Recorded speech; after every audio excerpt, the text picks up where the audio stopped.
ಚುಕ್ಕೆ ಗುರುತಿನ ಪ್ರಶ್ನೆ 273 ಮಾನ್ಯ ಆರೋಗ್ಯ ಮತ್ತು ಕುಟುಂಬ ಕಲ್ಯಾಣ ಸಚಿವರಿಗೆ ಕೇಳಕ್ಕೆ ಬಯಸ್ತೇನೆ.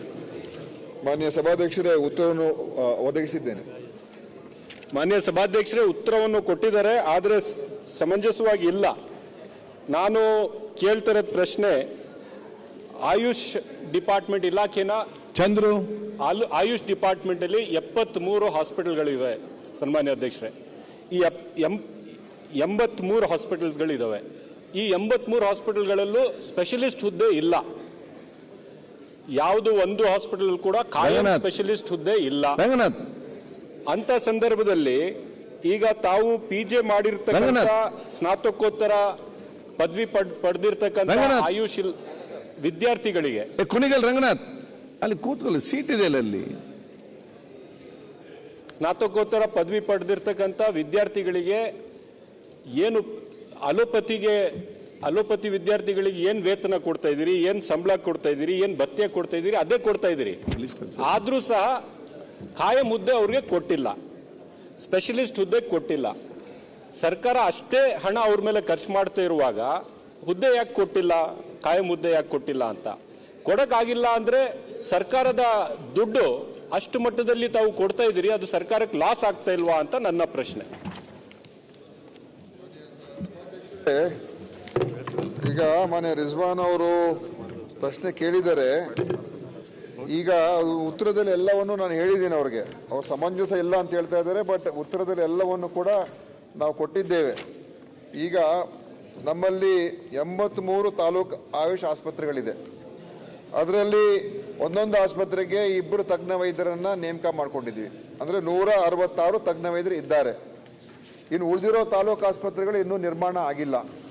ಅದು ಮುಂದಿನ ದಿವಸದಲ್ಲಿ ನಾವೇನು ತೀರ್ಮಾನ ಮಾಡಿದ್ದೀವಿ ಅಂತ ಹೇಳಿದ್ರೆ, ಹೊಸ ತಾಲೂಕು ಆಸ್ಪತ್ರೆನೇ ನಿರ್ಮಾಣ ಮಾಡೋದಕ್ಕಿಂತ ಇರುವಂಥ ತಾಲೂಕು ಆಸ್ಪತ್ರೆಗಳು ಏನಿದೆ, ನಮ್ಮ ತಾಲೂಕು ಆಸ್ಪತ್ರೆಗಳು ಅಂದ್ರೆ ನಮ್ಮ ಜನರಲ್ ಆಸ್ಪತ್ರೆಗಳು, ಅಲ್ಲೇನೆ ಒಂದು 5 ಅಥವಾ 10 ಬೆಡ್ ಅನ್ನ ಮೀಸಲಿಟ್ಟು ಅಲ್ಲೇ ನಮ್ಮ ಆಯುಷ್ ವ್ಯವಸ್ಥೆಯನ್ನು ಕೂಡ ಅಲ್ಲಿಗೆ ತಂದಿಟ್ರೆ, ಮತ್ತು ಅಲ್ಲಿ ಯೋಗ ಶಿಕ್ಷಕರನ್ನು ಕೂಡ ಅಲ್ಲೇ ಸೇರಿಸಿದ್ರೆ ಒಂದು ಇಂಟಗ್ರೇಟೆಡ್ ಆಸ್ಪತ್ರೆ ಆಗ್ತದೆ.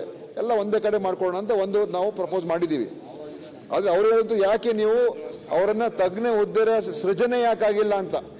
ಈಗ ಅವರು ತಜ್ಞ ವೈದ್ಯರಿದ್ದಾರೆ, ಅವ್ರಿಗೆ ಸಮಾನ ವೇತನ ಸಿಗ್ತಾ ಇದೆ, ಅದರಲ್ಲಿ ಏನು ಪ್ರಾಬ್ಲಮ್ ಇಲ್ಲ. ಆದ್ರೆ ಅವರ ತಜ್ಞ ವೈದ್ಯರ ಹುದ್ದೆ ಅಂತ ನೇಮಕ ಆಗಿಲ್ಲ ಅಷ್ಟೇ ಹೇಳ್ತಾ ಇರೋದು. ಒಂದು ಟೆಕ್ನಿಕಲ್ ಆಗಿ ಹೇಳ್ತಾ ಇದ್ದಾರೆ. ಈಗ ಅದಕ್ಕೆ ಹಿಂದೆ ನಮ್ಮ ಗೈಡ್ಲೈನ್ಸ್ ಇರಲಿಲ್ಲ, ನಮ್ಮ ಏನು IPHS ನಾರ್ಮ್ಸ್ ಅಲ್ಲೂ ಕೂಡ ಮೊದಲು ಇರಲಿಲ್ಲ.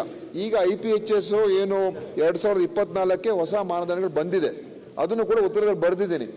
ಅದರಲ್ಲಿ ಈಗ ಮುಂದಿನ ದಿವಸಗಳಲ್ಲಿ ಅದನ್ನ ನಾವು ಆ ನಾರ್ಮ್ಸ್ ಪ್ರಕಾರ ಮಾಡ್ಕೊಂಡು ಹೋಗ್ತೀವಿ. ಎಲ್ಲೆಲ್ಲಿ ತಜ್ಞ ವೈದ್ಯರನ್ನ ಹುದ್ದೆನ ಸೃಜನೆ ಮಾಡ್ಬೇಕು ಅದನ್ನು ಕೂಡ ಮುಂದಿನ ದಿವಸದಲ್ಲಿ ಮಾಡ್ತೀವಿ. ಆದ್ರೆ ವೈದ್ಯರು ಏನು ಇಲ್ಲ ಅಂತ ಏನಿಲ್ಲ, ತಜ್ಞ ವೈದ್ಯರು ಇದ್ದಾರೆ, ಅವ್ರು ತಗೊಂಡಿದ್ದೀವಿ, ಅವ್ರು ಕೆಲಸ ಮಾಡ್ತಾ ಇದ್ದಾರೆ. ಮತ್ತೆ ಯಾವುದೇ ಅದರಲ್ಲಿ ಏನು ಸಮಸ್ಯೆ ಏನಿಲ್ಲ. ಟೆಕ್ನಿಕಲ್ ಆಗಿ ಹುದ್ದೆ ಸೃಷ್ಟಿ ಆಗಬೇಕು. ಅದನ್ನ ಈ ಹೊಸ ನಾರ್ಮ್ಸ್ ಪ್ರಕಾರ ಮೊದಲಿರಲಿಲ್ಲ, ಈಗ ನಾರ್ಮ್ಸ್ ಬಂದಿದೆ. ಆ ನಾರ್ಮ್ಸ್ ಪ್ರಕಾರ ಮುಂದಿನ ದಿವಸದಲ್ಲಿ ಮಾಡ್ಕೊಡ್ತೀವಿ. ಸಮಂಜಸವಾಗಿದೆ ಅಂತ ನಾನು ಅನ್ಕೊಂಡಿದ್ದೀನಿ. ಇಷ್ಟು ಸ್ಪಷ್ಟವಾಗಿ ಈಗ ಹೇಳಿದಿರಿ ಸರ್, ಧನ್ಯವಾದ. ಬಾಲಕೃಷ್ಣ CN. ಸಭಾಧ್ಯಕ್ಷರೇ, ಚುಕ್ಕೆ ಗುರುತಿನ ಪ್ರಶ್ನೆ 474 ಮಾನ್ಯ ಇಂಧನ ಸಚಿವರನ್ನ ಕೇಳಬಯಸ್ತೇನೆ. ಇಂಧನ ಸಚಿವರು 474ನೇ ಪ್ರಶ್ನೆ ಕೇಳಿ. ಮಾನ್ಯ ಸಭಾಧ್ಯಕ್ಷರೇ, ಉತ್ತರವನ್ನು ಒದಗಿಸಲಾಗಿದೆ. ಮಾನ್ಯ ಸಭಾಧ್ಯಕ್ಷರೇ, ಮಾನ್ಯ ಸಚಿವರು ಉತ್ತರವನ್ನು ಒದಗಿಸಿದ್ದಾರೆ. 2005ರಿಂದ 2023 ತನಕ 18,158 ರೈತರು ಟ್ರಾನ್ಸ್ಫಾರ್ಮರ್ಗಳಿಗೆ, ಪಂಪ್ ಸೆಟ್ಗಳಿಗೆ ಸಂಪರ್ಕ ಕಲ್ಪಿಸ್ತಕ್ಕಂಥ ಅರ್ಜಿ ಸಲ್ಲಿಸಿದ್ರು. 31/1/2025 ಅಂತ್ಯಕ್ಕೆ 17,717 ಸಂಪರ್ಕಗಳನ್ನು ಒದಗಿಸಿದ್ದಾರೆ. 31/1/2025 ಅಂತ್ಯಕ್ಕೆ ಇನ್ನು 446 ರೈತ ಪಂಪ್ ಸೆಟ್ಗಳಿಗೆ ವಿದ್ಯುತ್ ಸಂಪರ್ಕವನ್ನು ಕಲ್ಪಿಸಬೇಕಾಗಿದೆ. ಅದಕ್ಕೆ ಮಾನ್ಯ ಸಚಿವರು ಚಾಮುಂಡೇಶ್ವರಿ ವಿದ್ಯುತ್ ಕಂಪನಿಗೆ ನಿಯಮಿತ ಕ್ರಮ ಕೈಗೊಳ್ಳಲಾಗುತ್ತೆ ಅಂತ ಹೇಳ್ತಾ ಇದ್ದಾರೆ. ಈಗಾಗಲೇ ಹಣ ಕಟ್ಟಿ ತುಂಬ ಈಗಲೇ 1.5-2 ವರ್ಷಗಳಾಗಿದೆ. ಅದನ್ನು ಜರೂರಾಗಿ ಅವ್ರಿಗೆ ಸಂಪರ್ಕ ಕಲ್ಪಿಸ್ಕೊಡ್ಬೇಕು ಅನ್ನೋದು ಒಂದು ಪ್ರಶ್ನೆ. ಇನ್ನೂ 2 ಕೇಳ್ಬಿಡ್ತೀನಿ, 2 ಉಪ ಪ್ರಶ್ನೆಗಳು.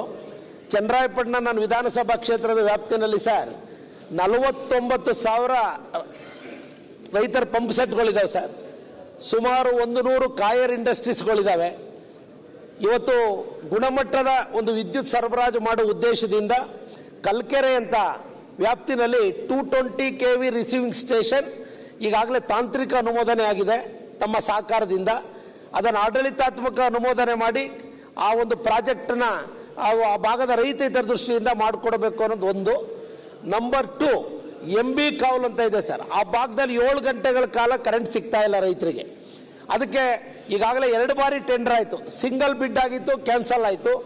ಈಗ ಡಬಲ್ ಬಿಡ್ ಆಗಿದೆ. ಇಬ್ಬರು ಒಂದು ಬಿಡ್ಗೆ ಭಾಗವಹಿಸಿದ್ದಾರೆ. ಫೈನಾನ್ಷಿಯಲ್ ಬಿಡ್ ಕೂಡ ಈಗಾಗಲೇ ತೆರೆದಿದ್ದಾರೆ. ಅದನ್ನು ಕೂಡಲೇ ಅದನ್ನು ಫೈನಲೈಸ್ ಮಾಡಿ ಕಾಮಗಾರಿನ ತೆಗೆದುಕೋಬೇಕು. ಇಷ್ಟನ್ನು ನಿಮ್ಗೆ ಕೇಳ್ತಿದ್ದೀನಿ. ಮಾನ್ಯ ಸಭಾಧ್ಯಕ್ಷರ ಮೂಲಕ ತಾವು ಅವಕಾಶ ಮಾಡಿಕೊಡ್ಬೇಕು ಅಂತ ವಿನಂತಿ ಮಾಡ್ತಾ ಇದ್ದೆ.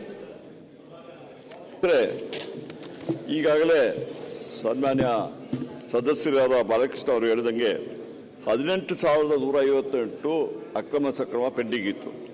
ಅದರಲ್ಲಿ 17,712 ಮುಗಿದಿದೆ. 446 ಬಾಕಿ ಇದೆ. ಈಗಾಗಲೇ ಅದು ಸಮೇತ ಇನ್ನೊಂದು 9 ತಿಂಗಳಲ್ಲಿ 9 months 9 ತಿಂಗಳಲ್ಲಿ ಬಾಕಿ ಇರೋದು ಸಮೇತ ಪೂರೈಸಿಬಿಟ್ಟು ಎಲ್ಲ ಸರಿ ಮಾಡ್ತೀವಿ. ನೀವೆರಡು ಸಬ್ಸ್ಟೇಷನ್ ವಿಚಾರ ಹೇಳಿದ್ರ, ಅದೇ ಹೇಳ್ತಾ ಇದ್ದೀನಿ. ಈಗ ಅದೇನಾಗಿತ್ತು, ಮೊದಲು ನಮ್ಮ SR ರೇಟ್ ಹಳೆಯ ರೇಟ್ ಆಗಿತ್ತು. ಈಗ KPTC ಹೊಸದಾಗಿ SR ರೇಟ್ ಮಾಡಿದ್ದಾರೆ. ಆದಷ್ಟು ಬೇಗನೆ ಈಗಾಗಲೇ ಕರೀಲಿಕ್ಕೆಲ್ಲ ಸಿದ್ಧತೆ ಮಾಡ್ತಾ ಇದ್ವಿ. ಟೆಂಡರ್ ಕರೆದುಬಿಟ್ಟು 2 ಸಬ್ಸ್ಟೇಷನ್ ಸಮೇತ KV ರಿಸೀವಿಂಗ್ ಸ್ಟೇಷನ್ ಸರ್. ಇನ್ನೊಂದು MB ಕಾವಲ್ ಸಬ್ ಸ್ಟೇಷನ್ ಟೆಂಡರ್ ಆಗೋಗಿದೆ. ಫೈನಾನ್ಷಿಯಲ್ ಬಿಡ್ ಓಪನ್ ಆಗಿದೆ. ಅವ್ರಿಗೆ ಕಾರ್ಯಾದೇಶ ಕೊಟ್ಟು ಕಾಮಗಾರಿ ಸ್ಟಾರ್ಟ್ ಆಗಬೇಕು. ಎರಡಕ್ಕೂ ಆದಷ್ಟು ಬೇಗನೆ ಅದನ್ನು ಮಾಡಿಸುವಂತ ಕೆಲಸ ಮಾಡಿಸಿ. ಧನ್ಯವಾದಗಳು ಸರ್. ವೇದವ್ಯಾಸ್ ಕಾಮತ್. ಸಭಾಧ್ಯಕ್ಷರೇ, ಆಯುಷ್ಮಾನ್ ಭಾರತ್ ಮತ್ತು ಆರೋಗ್ಯ ಕರ್ನಾಟಕ ಯೋಜನೆಯ ಹಲವಾರು ಸಮಸ್ಯೆಗಳ ಬಗ್ಗೆ ಪ್ರಶ್ನೆ ಸಂಖ್ಯೆ 479 ಮಾನ್ಯ ಆರೋಗ್ಯ ಮತ್ತು ಕುಟುಂಬ ಕಲ್ಯಾಣ ಸಚಿವರಿಗೆ ಕೇಳಲು ಬಯಸ್ತೇನೆ. ಮಾನ್ಯ ಸಭಾಧ್ಯಕ್ಷರಿಗೆ ಉತ್ತರವನ್ನು ಒದಗಿಸಲಾಗಿದೆ. ಸಭಾಧ್ಯಕ್ಷರೇ ಉತ್ತರವನ್ನು ಒದಗಿಸಿದ್ದಾರೆ. ಆದರೆ ನಾನು ಸಚಿವರ ಹತ್ರ 1-2 ಮಾಹಿತಿಗಳನ್ನು ಕೊಡಬೇಕು ಅಂತ ಹೇಳೋದು ಈ ಒಂದು ಉಪಪ್ರಶ್ನೆಯಲ್ಲಿ ಕೇಳಲಿಕ್ಕೆ ಬಯಸ್ತಾ ಇದ್ದೇನೆ. ಒಂದು, ಆಯುಷ್ಮಾನ್ ಭಾರತ್ನಲ್ಲಿ ಹಲವಾರು ಸಮಸ್ಯೆಗಳು ಏನು ಅಂತ ಹೇಳಿದ್ರೆ, ಎಲ್ಲ ಹಾಸ್ಪಿಟಲ್ಗಳಲ್ಲಿ ಎಲ್ಲ ಕಾಯಿಲೆಗಳನ್ನು ಅವರು ಎನ್ಪೈನಲ್ ಮಾಡ್ಕೊಂಡಿರಲ್ಲ. ಹಾಗಿರುವಾಗ ಯಾವುದೇ ಒಂದು ರೋಗಿಗಳು ಪ್ರಸ್ತುತವಾಗಿ ಆಸ್ಪತ್ರೆಗೆ ಹೋದಾಗ ಆ ಕಾಯಿಲೆಗಳು ನಮ್ಮ ಆಸ್ಪತ್ರೆಯಲ್ಲಿ ಎನ್ಪೈನಲ್ ಆಗಿಲ್ಲ ಅಂತ ಹೇಳುವಂಥದ್ದನ್ನು ಹೇಳಿ ಅವರನ್ನು ಹೊರಗಡೆ ಕಳಿಸುವಂಥದ್ದು ಅಥವಾ ಬೇರೆ ಆಸ್ಪತ್ರೆಗೆ ಕಳಿಸುವಂಥ ವಿಚಾರಗಳು ನಿರಂತರವಾಗಿ ಆಗ್ತಾ ಇದೆ. ಕೆಲವೊಂದು ಕಡೆಯಲ್ಲಿ ಏನಾಗುತ್ತೆ ಅಂತ ಹೇಳಿದ್ರೆ, ಸ್ವಲ್ಪ ಅರ್ಧವಾಸಿ ಟ್ರೀಟ್ಮೆಂಟ್ ತೆಗೆದುಕೊಂಡ ನಂತರ ಇದಕ್ಕೆ ಹಣ ಕಟ್ಟಿ ಇದು ಈ ಕಾಯಿಲೆ ನಮ್ಮ ಆಸ್ಪತ್ರೆಯಲ್ಲಿ ಎಂಪೈನಲ್ ಇಲ್ಲ ಅಂತ ಹೇಳುವಂಥದ್ದು ಹೇಳ್ತಾರೆ. ಹೇಳಿದ ತಕ್ಷಣ ಅವರು ಬೇರೆ ಆಸ್ಪತ್ರೆಗೆ ಹೋಗಬೇಕು, ಇಲ್ಲಿ ಹಣ ಕಟ್ಟಿ ಹೋಗಬೇಕು. ಈ ಒಂದು ಸಮಸ್ಯೆಗಳು ಇದೆ.